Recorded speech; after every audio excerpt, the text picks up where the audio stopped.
Good day, ladies and gentlemen. Welcome to the Mindful Session.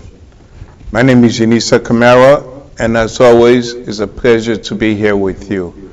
I just want to thank all the viewers all over the world for all the feedbacks that they have been given to us in reference to the show. And we always appreciate all the feedback, whether positive or negative. But there's no such thing as a negative criticism. It's how we look at it. So every feedback that has been given to us, we have sincerely taken it into deep consideration. So I thank you all for tuning in, and it's a pleasure to have each and every one of you on here with us. Now, as usual, I know many of you are used to seeing my co-host David Slate next to me. But however, David will be joining us via Zoom. David? David, welcome to the show. David look a bit lost. David has lost his audio, ladies and gentlemen. However, we will try to rectify that. Because let me just go on to say today's show, basically, it's about vaccination. Now, there are a lot of discrepancies going on in reference to, the vaccination and so forth. Now, we're not here to tell you viewers what to do in reference to that. I believe the fact that everyone is entitled to their own opinion. So whether you choose to get vaccinated or choose not to get vaccinated, that is up on you. That is your decision. Now, one thing I can also say is that we just want to expand on the history of vaccination. Now, from this, you can make up your own decision whether you want to get vaccinated or whether you think you have been told the truth or what you know to know is facts or not. Now, while David is coming on, ladies and gentlemen, let me just enlighten you on vaccination. David, are you on with us? We have a connection, it's live and I can hear you guys. Good morning or good afternoon. Well, good afternoon to you. How are you? I'm better now that I'm in your company, sir. How is everybody? Well, we're doing well, David. Well, unfortunately, I'm not missing you not sitting next to me. I'm kind of happy you're not here, but, that's just me. Well, I'm really glad that you're comfortable in the space. I'm glad you're enjoying yourself. Welcome to Fight, by the way. Welcome to Scotland. All the way Scotland, David. Wow, it's good to have you here, but we're trying to configure this a little bit better because it's just a lot of things going on. But one thing that you and I have discussed is reference to the vaccination. Mm-hmm. Now, I just wanted to bring out a little history in reference to this vaccination. Now, the thing is that I came to the realization, from my research, that this vaccination was a gentleman that was a slave. He was from West Africa. That was a slave in Boston that basically told his slave master how he was treated in reference to, treating the virus and so forth. Were you aware of that, David? Which virus? Smallpox. Okay. No, I understood that there was a lot of inquiry, research, everything done, and a lot of what we would call unethical activity when it comes to vaccines and slave population at that time that then went on from what had been done with Native Americans previously. Okay, David. Unfortunately, they always say it's me hearing, the view, the guest wrong, but it's like it's a bit of crackling going on. But okay, now I do understand what you're trying to say. But do you know in 1721 there was a gentleman from West Africa named one Simis that told his master, the slave master, that this is how we were treated in reference to, fighting this kind of virus, this bacteria, whatever have you. This is, and the funny thing is, when he told his master this, and they discovered that it was a way of fighting this, vaccination, and they created this whole vaccination thing. They made so much money, but he still was a slave. He was never released as to say, okay, you have earned your freedom, due to this, you are now a free man. But he was still a slave. Yeah, I mean, the whole treatment of human beings in our entire history when power and governance has been in play, and it's been atrocious. There's no other word for it. It's horrible, it's disgusting. There is no level at which you take the sense of disgust at what has been done to people and their talent has been overridden because people in power of that talent and that knowledge has, in a lot of cases, been lost, or the credit for that talent has been lost because of the circumstances around its discovery. It's just sad, David, because the mere fact of it is that many people have made billions of dollars, of pounds, from the knowledge that this slave from West Africa that was taken to Boston, and his master's name was Mathers, that's Mather. He told his master as to, this is how we were treated in order for us to get over this. So he gave this whole scenario, which he did in 1798.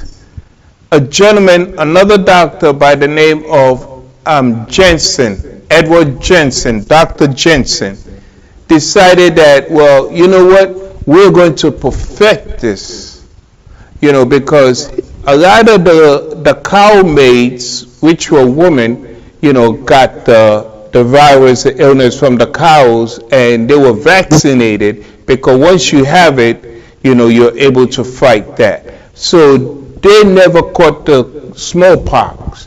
So Jensen basically stated, well, you know what, let me take this from the cow, and then let me take someone who's already infected. And then he tried his theory onto a young boy at the age of 8. He treated the young boy, and then in a couple of months or weeks, then he infected the young boy, with the cowpox, and which indeed it did not affect him. So Edward Jensen got so much credit from this, discovery, but never acknowledged one Simis. Yeah, and we've seen that throughout history, as I say, where people in power over others, and in a small way it still happens today. In a small way, you can look at every employment contract that talks about intellectual property. And if you are a member of staff of a company and you create something in the employ of that company, whatever it is that you've created is the property of the company. And it stems from the same principle. Who owns intellectual property? And in the case of vaccination, as you say, you can tie it all the way back I do to... apologize. I cannot hear David. Um, so David, we're just going to try to rectify the volume aspect so that way you can come in. I don't know if the viewers can hear you, but I definitely can hear me. So go ahead, let's try that again. Okay, so I was pointing out the principle of intellectual property, which is exactly what was owned by that claim. He had that intellectual property that led to vaccination. And in today's world, when we look at intellectual property, we look at companies who own the intellectual property of whatever is created by their staff while they are employed by that particular company. So the same principle still applies today, and as abhorrent as it was back then, personally I still find it abhorrent. And having lost out on intellectual property within company contracts, I totally get how frustrating and out of pocket somebody can be, because intellectual property is always seen as a product of the company that owns, in essence, that employee. Right, you see, not to go back into this whole slavery thing, because that's a whole different topic that I don't even want to get into. You understand? Because we can go back and forth. And one thing that I always say, and I believe, is the mere fact that the skin don't make you any better than anyone else. There are white people that consider themselves black. There are black people that consider themselves white. All that is irrelevant. You understand? To me, how I judge an individual is by their way of thinking. Now, this gentleman, when Seamus said to his master, when I was in Africa, this is how we treated this. We took someone who is infected and infect another person. That way they're able to fight, the virus. Do you understand? I feel as though credit should have been given to him, or freedom should have been rendered to him. But apparently that never went into play. And we can look at the social dynamics of the time, and how many times have we seen evidence where someone was released from their slavery, if you like, only to be re-entered into it because the world around them did not accept that they could be a free person. And the whole scenario, as wrong as it was then, slavery still happens today. Intellectual property is still abused by those in power today. And when we look at the world of vaccines and what has happened since 1798, and the vast domination and power that has been grown out from that, we can see how abhorrent the intellectual property abuse can be. Absolutely. Now, you see, me, when I was doing my research, I went a little bit deeper. And what a lot of studies tend to show is from 1798, which indeed you just mentioned as well, which is Edward Jensen's era. Now, After Edward Jensen, there were other people and so on and tried to perfect this. But before all of this, there was this gentleman that was never acknowledged. Now you have acknowledged him, but he was never acknowledged. In I think 2016, the Boston Magazine survey automatically declared him, the slave, one Simmons, as the best Bostonian of all time. Now, let's see, 1721 to 2016, it took that long for someone to be acknowledged for their achievement. How many people have been killed before this gentleman came along with that, and he was not acknowledged? And so many people have made billions. We also need to bear in mind that the world of vaccination, as we know it now, is dominated by an Anglo-European American mindset. Which is Johnson and Johnson. Okay. And I'm going to get into that as well because I've done the research behind Johnson and Johnson. Okay. So when we realize that human civilization is millions of years old, it's not starting from 1798. Our human development in the understanding of how our bodies work and how we fight infection, how we fight all of those things that our bodies came into contact with prior to 1798, we realised that there is a lot more information that was available and ignored because it wasn't from that Anglo-European American kind of consideration.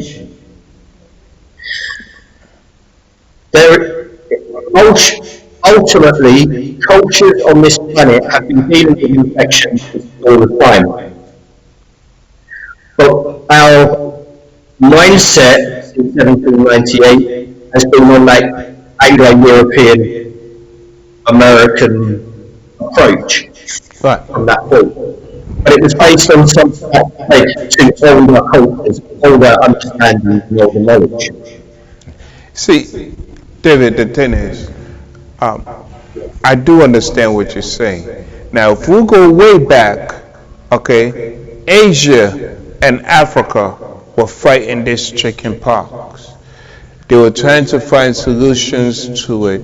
There were so many kings and queens that were killed due to this chicken pox.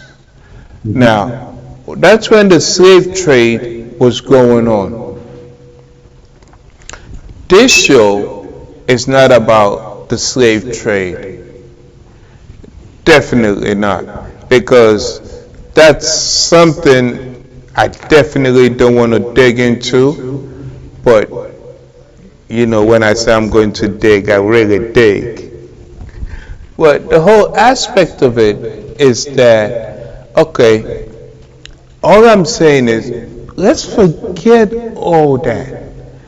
Johnson and Johnson came in 1985,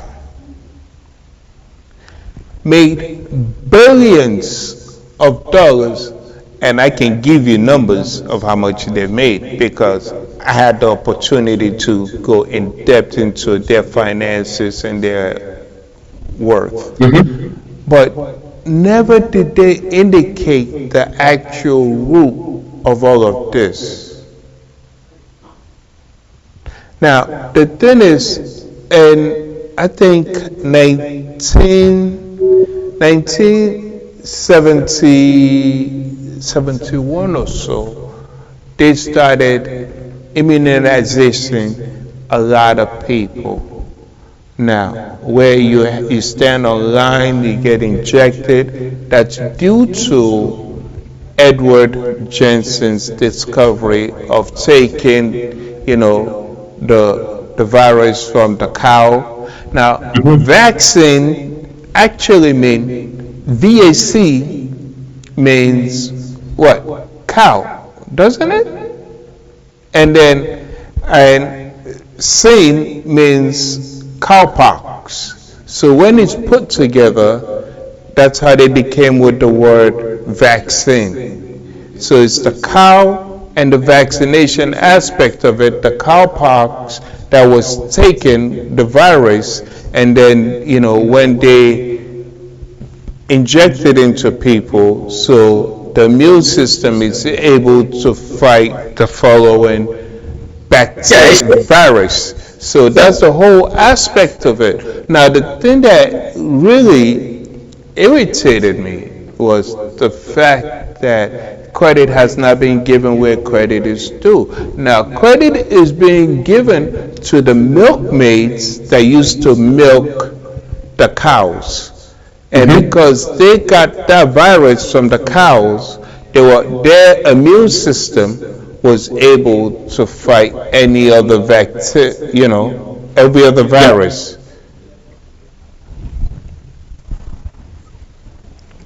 I think when we look at the demographic, the social environment of the time, the giving credit to those milkmaids for their component part in that journey, you can see how the power was, we can acknowledge this component part, but we can't acknowledge the part before that, because that removes our kind of brain spark, if you like, in this journey. And at the time, that was not the mindset. The mindset was very much, this is what I've discovered, I've learned this from wherever I've learned it, and I'm going to mold it, I'm going to industrialize it, I'm going to make it work for me. I'm not going to tell you where I learned this from. And quite rightly, as you say, in that environment, it would have been prudent in a changing world to say, actually, do you know what?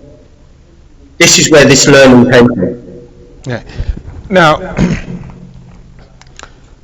you and I, we read a lot of psychological theories.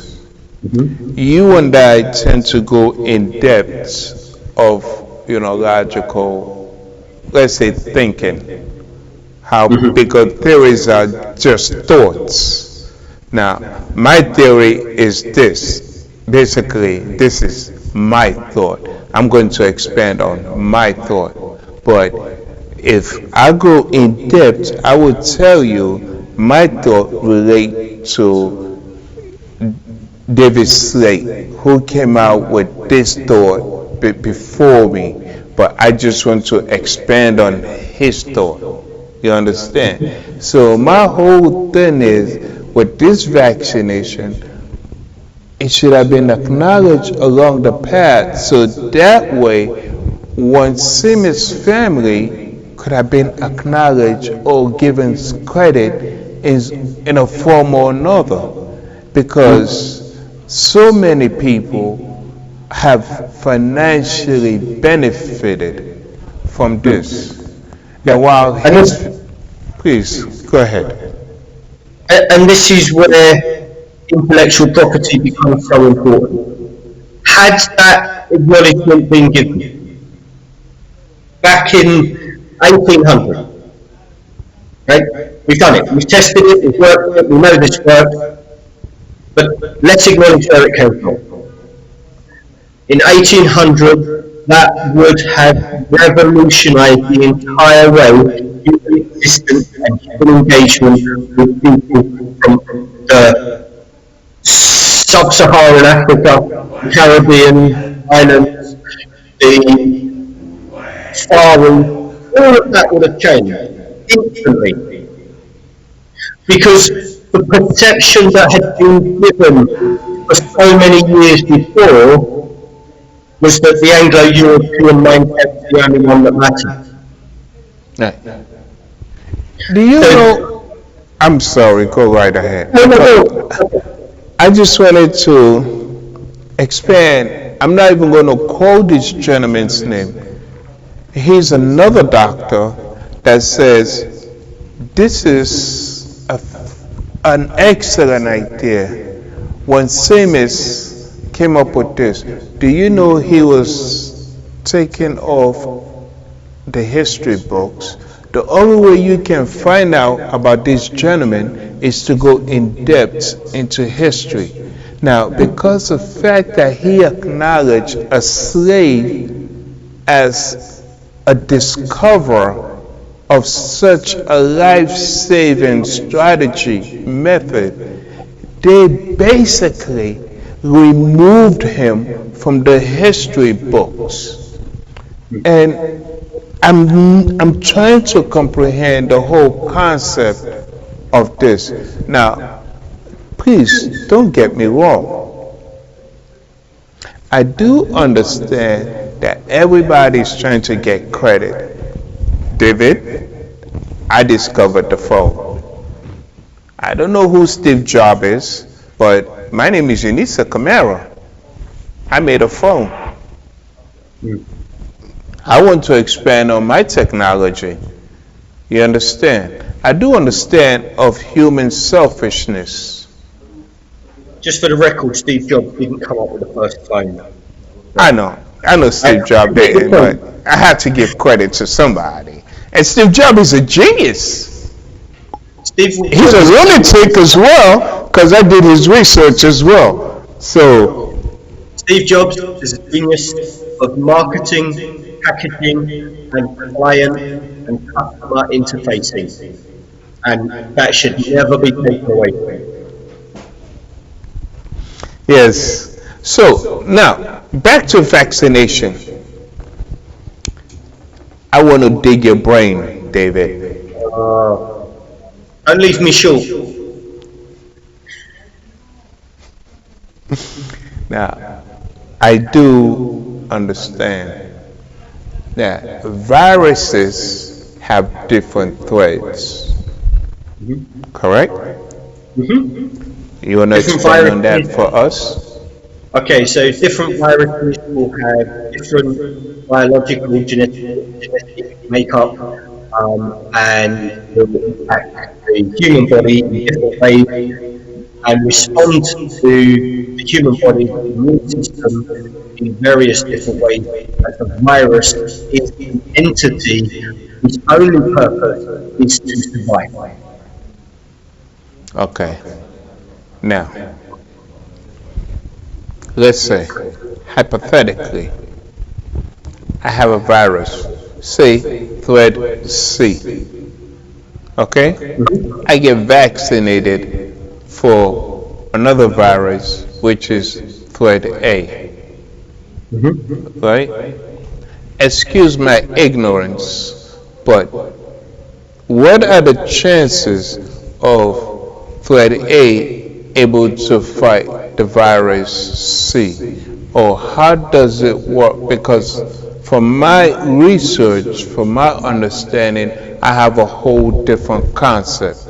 Now, there's so many people out there with so much that is going on with this coronavirus.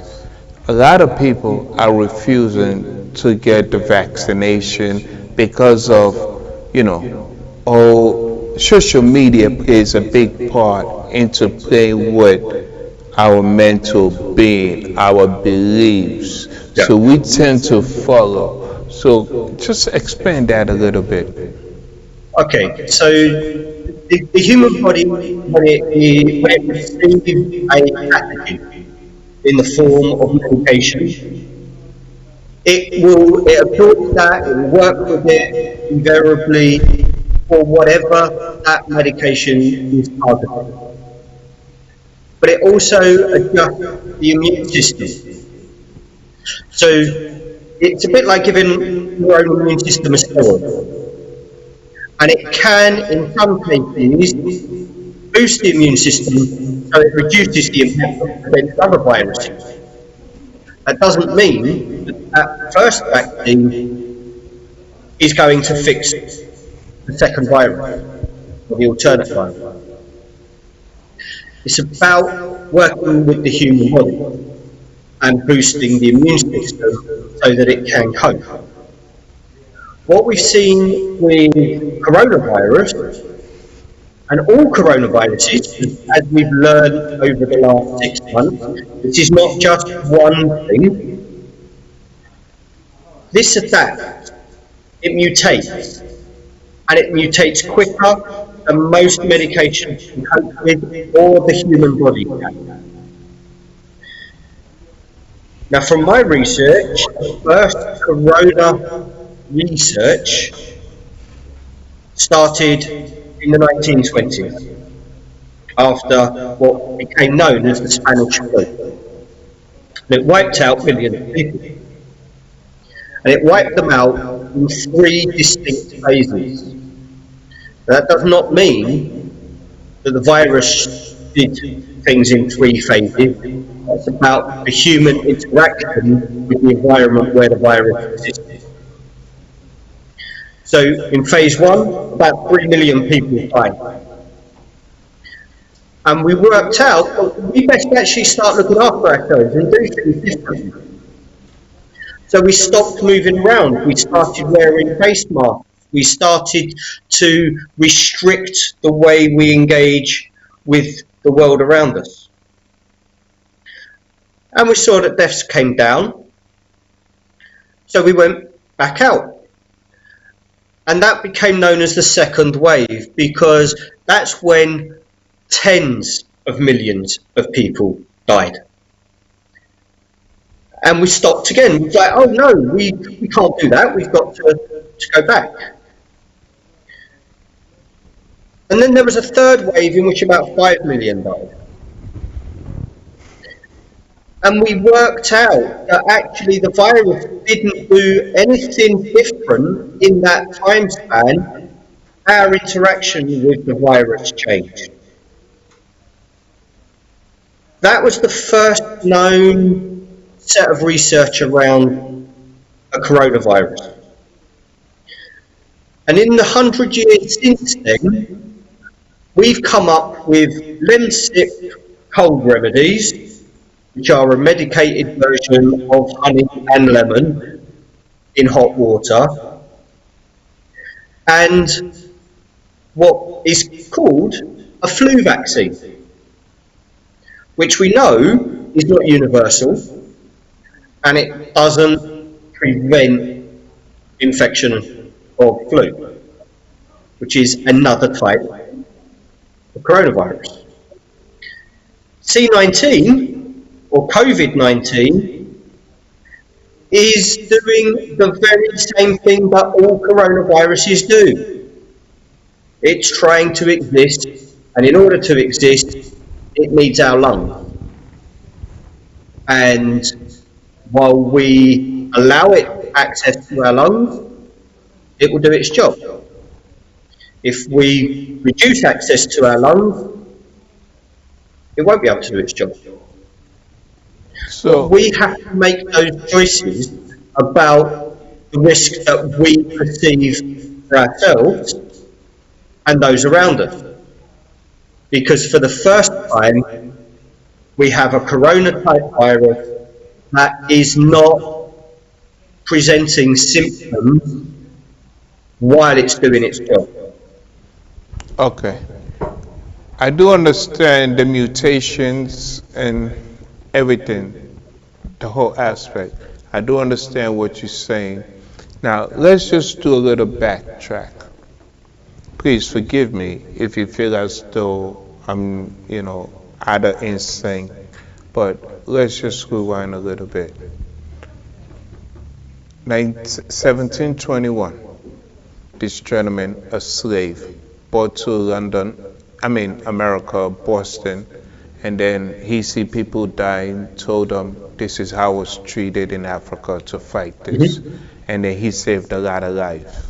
Now, in 1798, Edward Jensen came out with the fact that vaccine, which is vac stand for cow, we already explained that, and Mhm. Yeah. he came with the fact that because of the milkmaids, the women, the females that were used to milk the cows, they were not being infected with with this virus. So Mhm. they came with he decided to get infected cows and also infect this young boy that was 8 years old, his neighbor's son.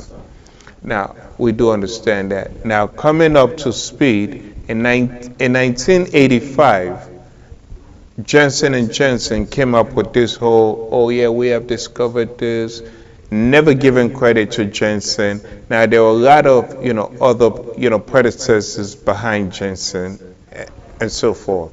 They were not given credit. Now, my thing, David, we and I were talking about the threat.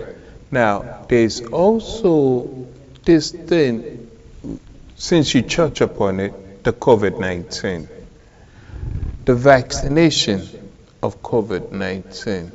Now, Mhm. from history, vaccination has been known to fight other bacteria, viruses, or, be known to support the cells and the immune system and so forth. Mhm.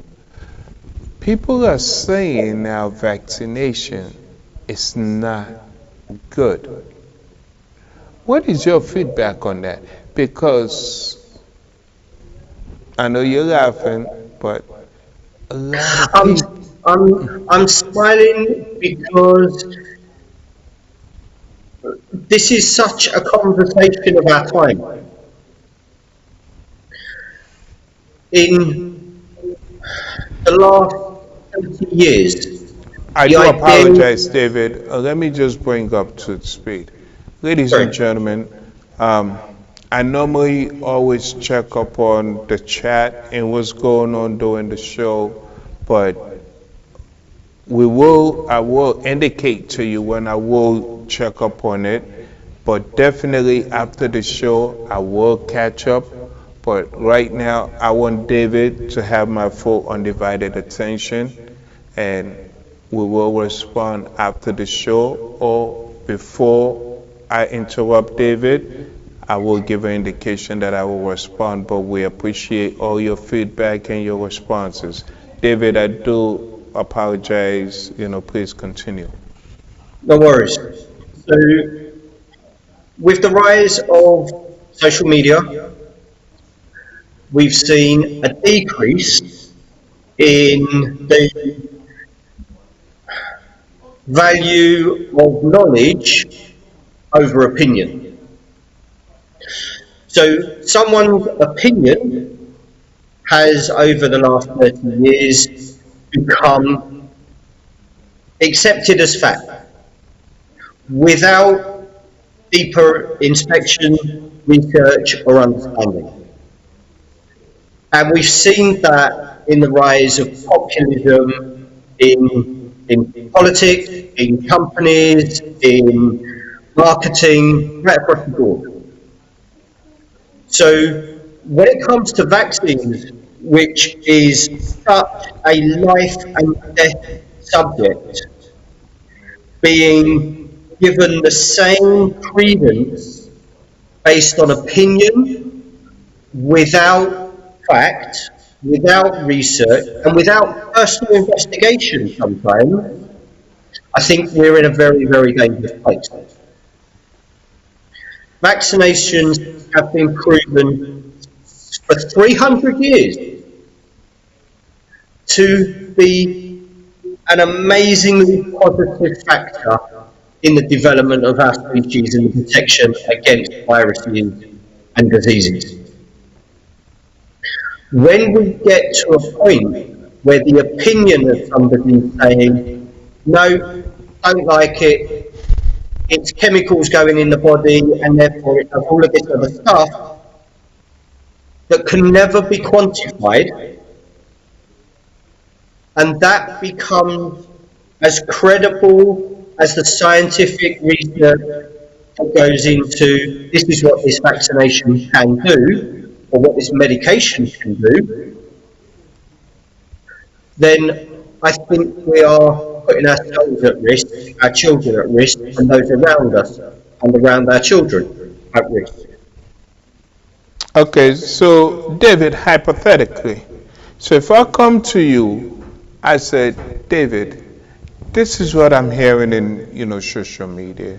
You're very intelligent. You're quite aware. You're awoken. You have been awoken. So please advise me. Do you think it will be a good idea for me to take this vaccination? Because there's so much going on, and you have expanded on it on so many different occasions. Advise me as your best friend, your business partner, your cohort, whatever you want to label me. What do you think I should do? Okay, this is a really big one, and it puts a huge responsibility for your life in my hand.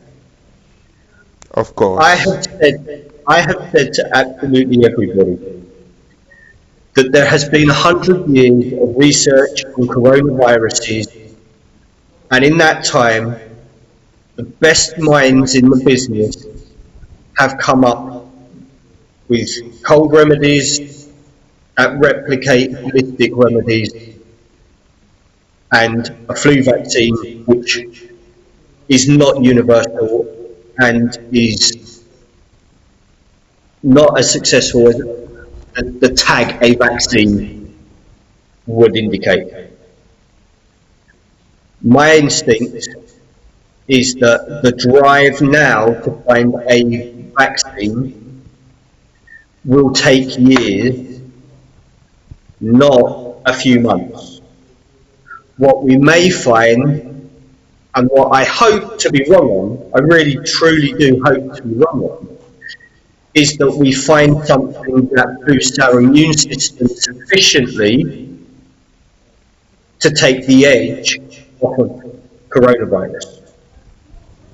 I think pushing for anything more than that, with an expectation that that's going to be done in months, is misrepresenting what's possible. Bearing in mind, in February, we had the first set of conversations being given to the public that we will have a vaccine within a few months. We will have this cracked. Don't worry, guys, we've got this, we're sorted. We're now 5 months on, and we're still having the same presentation. We've had all of the snake oil remedies being pushed that we know make no logical, practical, biological, or scientific sense. But that's because the science journey takes time. Right, but David, the thing is that there's so many Bill Gates who is now financing World Medical, or, World Health Organization or whatever have you. So his belief, he's saying, he's doing is that they have the remedy to by vaccinating people. You understand? And now what you're saying is studies still need to be done. And what you also saying has been supported by so many people with common sense. Because how are you going to treat something that you don't even have a clue? All these different symptoms are coming out. The eyes are being affected, the ears are being affected compared to the first dose that came out. And Yeah. now you are telling us that, oh, by taking, yes, we do understand that, by vaccinating people with, this virus, it might be, threat A or whatever, is going to fight this virus. But if this virus has been indicated by so many specialists, Hmm. how guaranteed are you to tell me what you're injecting me with is going to be able to fight what is to come? Is that a Think about it. is that a pre-precaution thing or what? Let me understand. Okay, think about it like this. Most vaccines work on the premise of putting a coat on a chameleon when it is green, right? And by putting a coat on the chameleon when it's green, it stops it from turning red, right? What Corona does is change whatever you do to it. So where you're seeing mutations that happen within the virus, it's doing that whatever you put into your system, because its existence is based on adaptation, mutating as quickly as possible. So whatever you do, it's going to find a way around you. Precisely. That is why I don't understand. I A don't care vaccine how has much. never come up. Our science, our approach to vaccines has always been on a single, slow, mutating entity. Therefore, the immune system can boost up. The vaccine can do its work to slow that mutation down even further, and therefore reduce the impact of that virus. This, I know, Corona doesn't do it that as way. usual, I'm going to get a lot of emails. I know I'm going to get a lot of text messages, whatnot.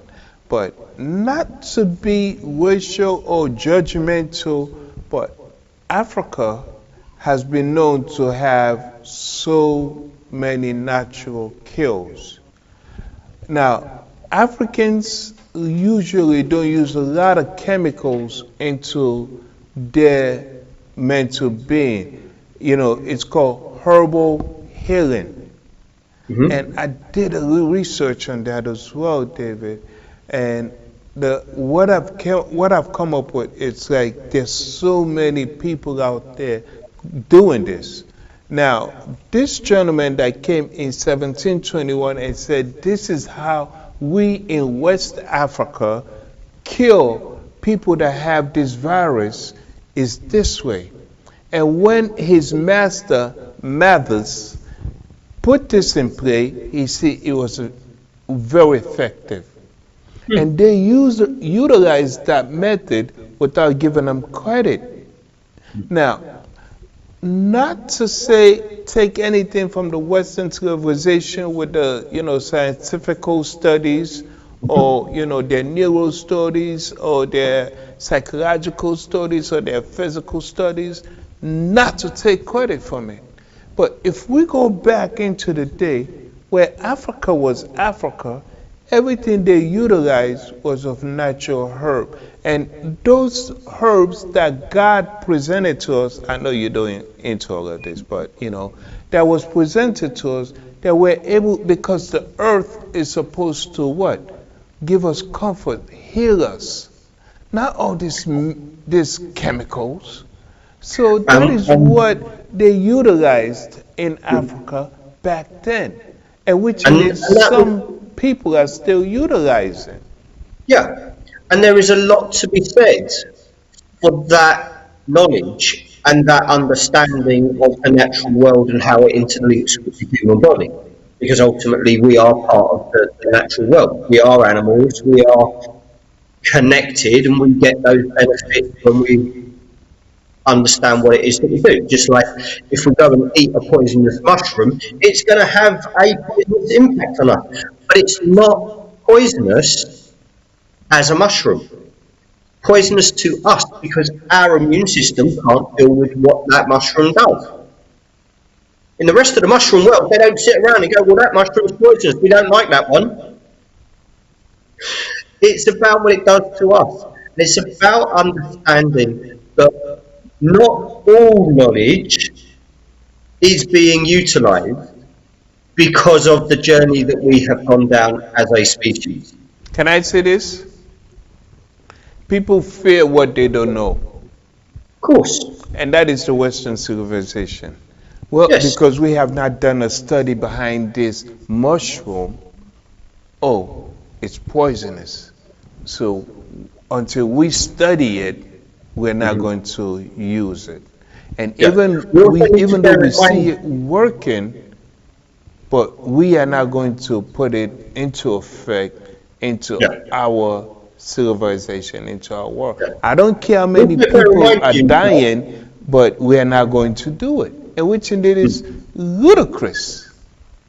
But we also need to bear in mind the vast majority of the pharmaceutical products that we use now are rooted in herbology, in horticulture and agricultural study.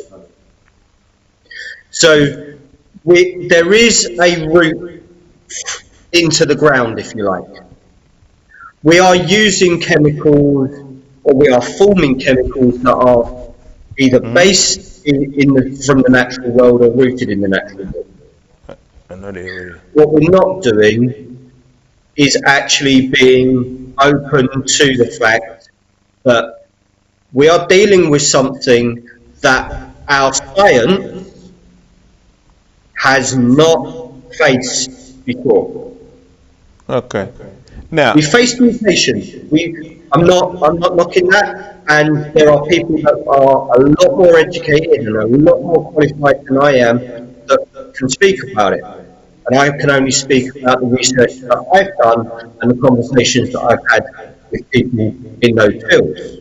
you know, one thing I can say is that I cannot wait till you get back to London because there's so much work that you have to do. There's so much work. Sincerely, you and I, it's like I'm just waiting when you step your foot, because right now you're not in London. I don't care where you are, you're not in London, so I don't have access to you. But there's so much work that we need to do. Now, if there's Avatar, the movie, how Titanic 2. Sorry? Titanic 2. I'm so lost. Okay, so James Cameron, after Titanic, took all of the money that he made and he went and studied Mariana's Trench in the Atlantic. Deepest point that we know in the ocean, yeah? Okay. When he came back, he had a screenplay for a whole load of people that were blue. Okay. After think I'm Titanic, following a you. lot of people made it to the bottom of the ocean. All right. No, but the essence of my story is the fact that how they believed on the earth, the trees and so forth. In Africa, my mother, my grandmother, my cousins, we used to eat this thing called bitter leaf, which they will cook and will eat. And now, a couple of days ago, I had an email from a renowned specialist, doctor, which indeed I asked him, can I bring up your name? He was like, no, but we're doing the studies behind bitter leaf and we're making pills out of bitter leaf from West Africa, which help cancer, helps diabetes, fight how you call it, arthritis, and all these things. And this is a leaf. Growing up, my sister Kipi used to, when I used to run to her house, and she used to feed me this food, like open your mouth and feed me.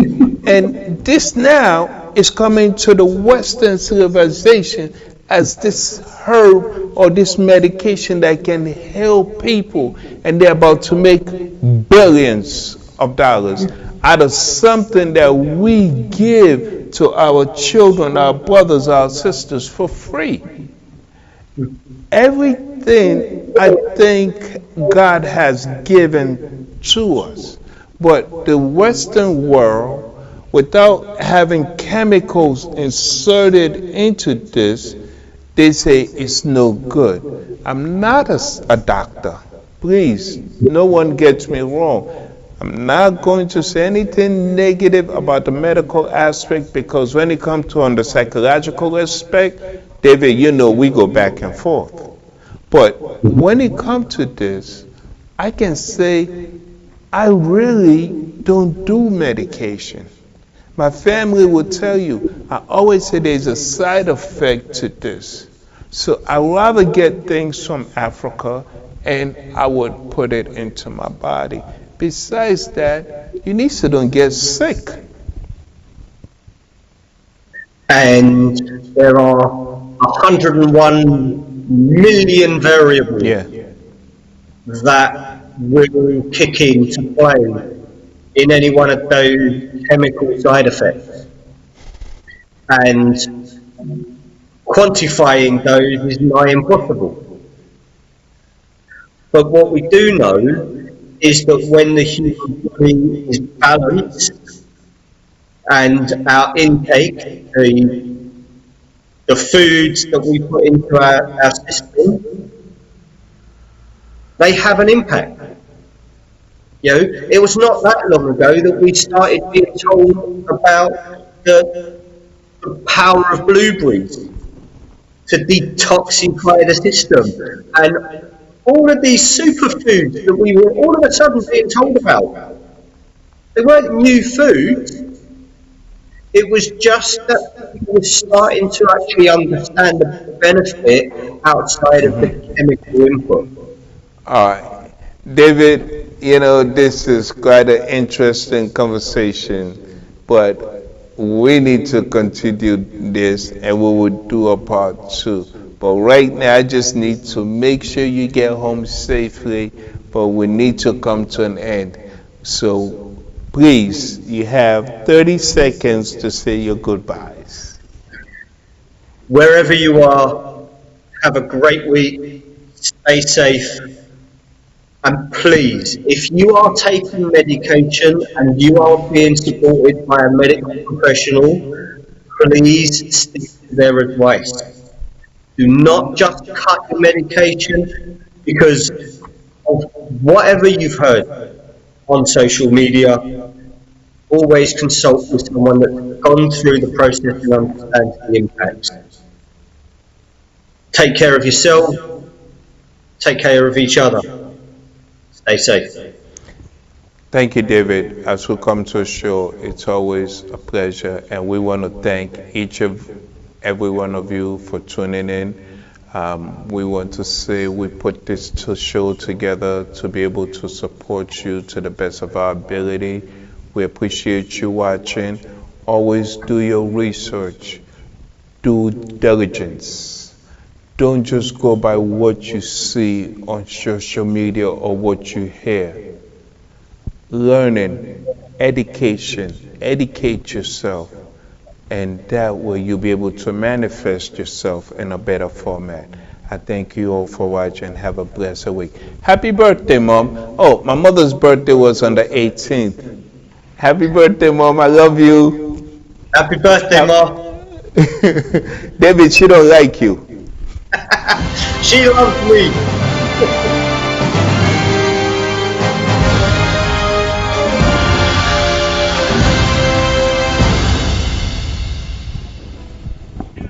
Amaze TV is here to restore, rebuild, revive the nation. We can never appreciate the hardship that creates a feeling of having nothing, but we can create the change that makes a difference. Join us, and together we can have an impact. It's time for us to change the narrative and extend our humanity to the entire world. Love is kind, it is not self-seeking. Let us extend our love and kindness in the best possible way we can. Freely you have received the love of God.